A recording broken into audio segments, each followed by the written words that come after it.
नमस्कार। विश्व शांति दर्शन में मैं श्रीराम शिंदे आप सबका स्वागत करता हूं। विश्वधर्मी प्रोफेसर डॉक्टर विश्वनाथ कराड जी की संकल्पना से उभरे इस अनोखे यूट्यूब चैनल में आइए सुनते हैं कुछ अच्छी और सकारात्मक खबरें।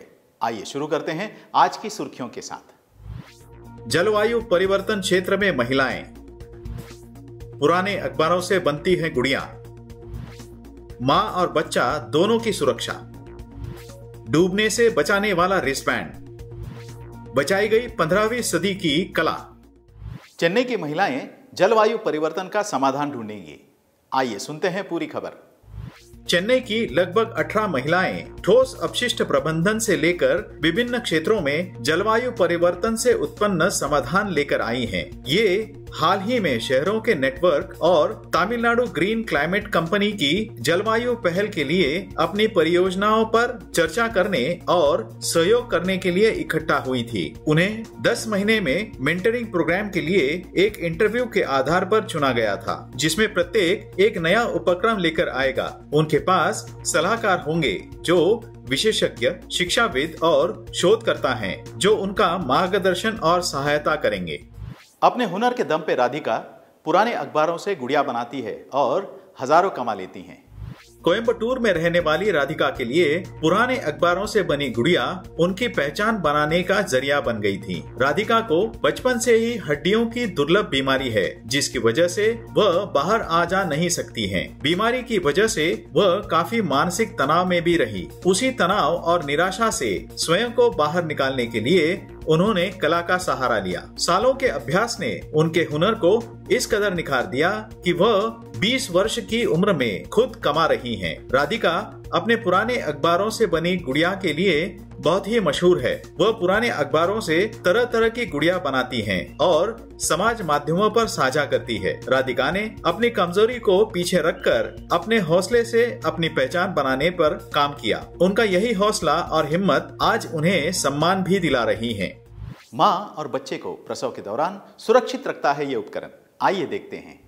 राजस्थान के अलवर में पढ़े बड़े अरुण अग्रवाल ने सुना था कि प्रसव के दौरान कई माताएं बच्चे को खो देती हैं। कई बार महिला की जान चली जाती है जबकि उसका बच्चा बच जाता है। अरुण ने महसूस किया कि प्रौद्योगिकी और नवाचार मिलकर बच्चे के जन्म के दौरान जटिलताओं की समस्या का समाधान कर सकते हैं और जीवन बचा सकते हैं। उनके द्वारा विकसित कीर एक ऐसा उपकरण है जो मां के गर्भ में बच्चे की हृदय गति और साथ ही होने वाली मां के गर्भाशय के संकुचन की निगरानी करता है। मां इसे अपने गले में पहनती है और यह सेंसर के मदद से जनित्री द्वारा विकसित एक मोबाइल ऐप में डेटा प्रसारित करता है। यह साधारण बैटरी पर चलता है और आसानी से दूरस्थ क्षेत्रों में इसका उपयोग किया जा सकता है, जहां पारंपरिक भारी उपकरण या तो अनुपलब्ध है या फिर अवहनीय है। एक ऐसा रिस्टबैंड विकसित किया गया है जिसे कलाई पर बांधा जाता है और जरूरत पड़ने पर ये पहनने वाले को डूबने से बचाता है। लेते हैं ज्यादा जानकारी। एक तरफ जहां ज्यादातर लोग तैरते समय पर्सनल फ्लोटेशन डिवाइस मतलब पानी की सतह पर रहने में मदद करने वाले गुब्बारे जैसे उपकरण पहनते हैं, एक नया रिस्टबैंड डिजाइन किया गया है जिसमें एयरबैग की सुविधा है, जिसे जरूरत पड़ने पर तुरंत तैनात किया जा सकता है। इस उपकरण का आविष्कार स्टीवन सितास ने ब्रिटेन में किया था। कैलिफोर्निया में एक सुनसान समुद्र तट पर तैरते समय एक लहर में फंसने के बाद उन्हें इसे बनाने की प्रेरणा मिली। कलाई पर पहने जाने वाले इस उपकरण पर एक बटन दबाने से एक सामग्री प्रज्वलित होती है जो तेजी से गैस का उत्पादन करती है, जिससे एयरबैग भर जाती है और उपयोगकर्ता को पानी की सतह पर ले जाती है। इस उपकरण के आविष्कारक अब इस उपकरण के निर्माण के लिए निर्माता कंपनी की तलाश में हैं। एक महिला ने दुनिया भर में बिकने वाली 15वीं सदी की कला को जीवित रखने में मदद की है। मिलते हैं अनीता हिरेमठ से। आर्टिक्राफ्ट एक हस्तशिल्प उद्यम कस्तूरी कढ़ाई पर केंद्रित है, जिसे बेंगलुरु के मूल निवासी आरती हिरेमठ द्वारा शुरू किया गया था।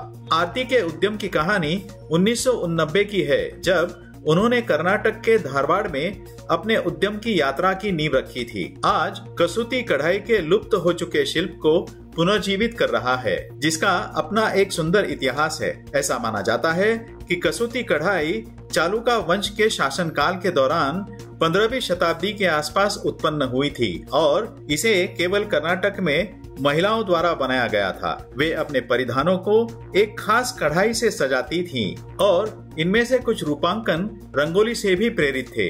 धारवाड़ में आरती के घर आने वाली कुछ महिलाओं की मदद करने के लिए आरती ने उन्हें बेंगलुरु की दुकानों से नियमित ऑर्डर दिलाने की व्यवस्था की। लगभग एक दशक बाद उन्होंने 2000 में इसे एक उद्यम में बदल दिया। अब तक 850 कारीगरों को प्रशिक्षित किया गया है और आर्टी क्राफ्ट्स, फैब इंडिया, ई टोकरी जैसे ब्रांडों के लिए बिक्री करता है और पूरे भारत तथा विदेशों में कनाडा, ऑस्ट्रेलिया और सिंगापुर में भी उत्पाद बेचे जाते हैं। पिछले 32 वर्षों के बारे में सोचते हुए आरती कहती है कि यह यात्रा आकर्षक होने के साथ साथ पूर्ण भी रही है। आज तक भारतीय सशस्त्र बलों ने मानवतावादी, बचाव और राहत के कई अभियानों में सक्रिय रूप से भाग लिया है। आइए सुनते हैं उनमें से कुछ अभियानों के नाम जाते जाते। 6 फरवरी 2023 को सीरिया और तुर्की को तबाह करने वाले हिंसक भूकंप के बाद दोनों देशों की सहायता के लिए भारत सरकार द्वारा शुरू किया गया ऑपरेशन दोस्त एक निरंतर खोज और बचाव अभियान है, जिसके कारण भारत की दुनिया भर में प्रशंसा हो रही है। इससे पहले 2022 में ऑपरेशन गंगा को अंजाम दिया गया था, जो उन भारतीय नागरिकों को वापस लाने का एक निकासी मिशन था जो उस समय यूक्रेन में फंसे हुए थे। 2021 में अफगानिस्तान के इस्लामिक गणराज्य के पतन और तालिबान की राजधानी शहर काबुल के पतन के बाद अफगानिस्तान से भारतीय नागरिकों को सुरक्षित वापस लाने के लिए अगस्त 2021 में भारतीय वायुसेना द्वारा ऑपरेशन देवी शक्ति निकासी अभियान शुरू किया गया था। बांग्लादेश में म्यांमार के शरणार्थियों की बड़ी बाढ़ के बाद 2017 में भारत के विदेश मंत्रालय ने मानवीय संकट पर काबू पाने बांग्लादेश की सहायता के लिए ऑपरेशन इंसानियत शुरू किया। सहायता में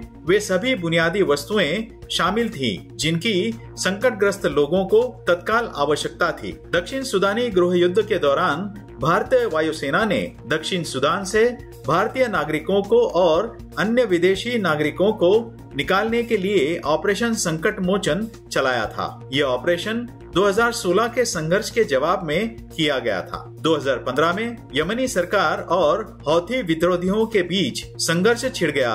हजारों भारतीय फंसे हुए थे। ऑपरेशन राहत के तहत भारत ने यमन से लगभग 5,600 लोगों को निकाला। इसी के साथ आज के संस्करण में यहीं पर रुकते हैं। देखते रहिए विश्व शांति दर्शन। धन्यवाद।